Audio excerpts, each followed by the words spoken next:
What's up guys, welcome to Daily Refinement. In today's video I'm going to go over how to update your inventory system and fix your old listings at the same time. So in 2017 when I started this channel I used the bin system. If you guys remember me being in my garage with a bunch of these bins, there's two different ways of numbering them, either just a number or by the letter.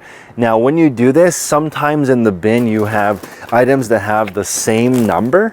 And so that can create duplicates, and also you have to go back through your system and find open space. So I have since switched to a chronological system like this one. And in this video, I'm gonna go over how to switch from an old system to the new system. If you have the old system like I used to, don't worry, because the plastic bins, you can resell them for more money than when you bought them usually because of the supply chain issues. I bought mine, I think for $4 at Target at the time.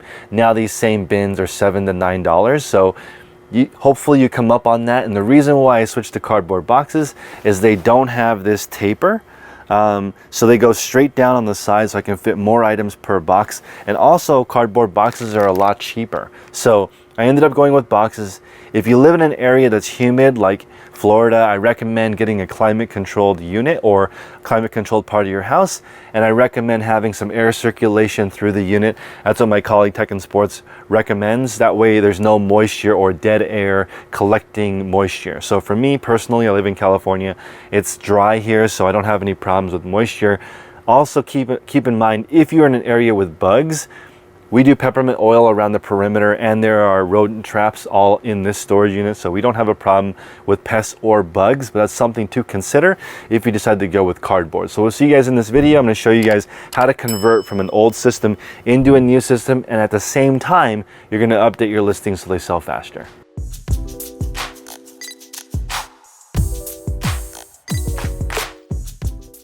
So a lot of people get overwhelmed when they're updating their inventory system because there's just so many items. So what I recommend is you eat an elephant one bite at a time.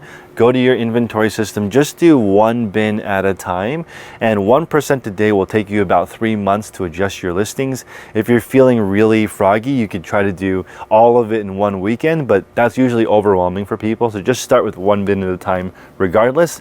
Get the bin, walk over to your listing area, put it here. And what you're going to do is just manually, one at a time, find the listings in the bin. So for this example, we have a screenshot of 3 items that have this number 113 on them. And I don't like duplicates in the same system which is what I used to have before, which is multiple items in the same bin with the same number. So now every single number is unique. What I would do is update the 113 number to the new sequential number, which is going to be in this scenario 12549, 12550, and 12548. And then once you have these, we're going to put them in the new sequential system, which is down here. And this is going to be at the end of your sequence. So we're going to put it back here. So essentially what I like to do is do one entire bin at a time, and that gives you a sense of completion. Also, once you get your listing habit going, this is how I would list items too. Photograph a bunch of items, put them in one bin, walk over to your listing station, list them one by one. That way you don't get overwhelmed. So when you're listing new items and when you're repairing the store, it's actually the same sequence. You're going to be opening up the listings one at a time. So as I talk about in a specific video going over how to make listings sell fast, you're going to pull up the listing, and essentially there's a few key things that you're going to be updating. You're going to update the title. You're going to make sure the condition description and the condition are accurate. You're going to make sure the price is something that somebody might actually buy for the item. You need competitive shipping. You need competitive returns. And ideally, you have an item or a brand that has a history of sales. So we recommend in our group that you have 1% sell-through rate per day, meaning in the last 90 days, you want that number sold to be the same number that's available. So let's say there's 100 items available, 100 sold in the last 90 days. Those are the types of items you want to put in your store when you're new. So if you're just getting started, or you've been doing this for a while and you want a store review, when you join our Patreon, patreon.com/the podcast, that very first pinned post in the group, go to the pinned post. It will link to a document where you can submit your store and listing for a review. So in that review, we'll go over the 7 things that I just talked about, but you should do this at the same time. one inventory box at a time, fix those listings, put it into your new system. And the benefit is once you put everything in a chronological order, like this, it becomes super easy to find. So on average, it only takes me 12 seconds to find an item now.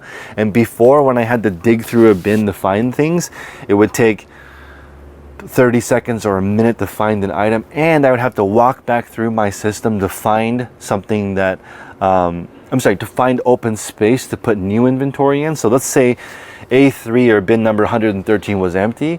Now I would have to go back to my listings for new items and enter in 113 again creating more duplicates of the same number 113. And now in my new system, when I update, I just add them to the very end and I consolidate. So you can see there are spaces in my inventory system where it's been consolidated.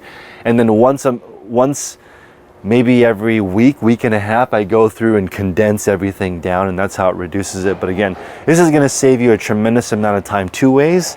One, you're gonna start selling items a lot faster because you've corrected them. And secondly, you're gonna be able to find items really fast. So this video is kind of short, but it is pretty straightforward. Updating your inventory system, do it one at a time. When you're doing your listing habit, people also ask, while I'm fixing my store, should I continue my listing habit? You should, and you should have a listing habit that's the same process. List one bin at a time until you feel comfortable, then do two, then do three, however many bins you're comfortable with. Start one at a time. A lot of people try to go from 5 listings a day to 30 listings a day. That's totally different. So just take your time, scale one step at a time in modular units, but I like to think of it as in between 5 and 25 units, or maybe even 30. 5 and 30 units is a nice section to get done. If you get done early, you can just do another one, and that way you won't get super overwhelmed. And again, I think the key to being consistent with this is doing it all the way through. Get one bin from your old inventory system, show up, put your phone in airplane mode if you need to, or put it in a different part of the room, get it away from you, list those items all in a row. You can now have this empty bin that you can either sell on Craigslist, or you can go recycle it into your old system. And again, the system that I have that's chronological does also work with bins. There's plenty of people who do it with plastic bins. The container doesn't matter.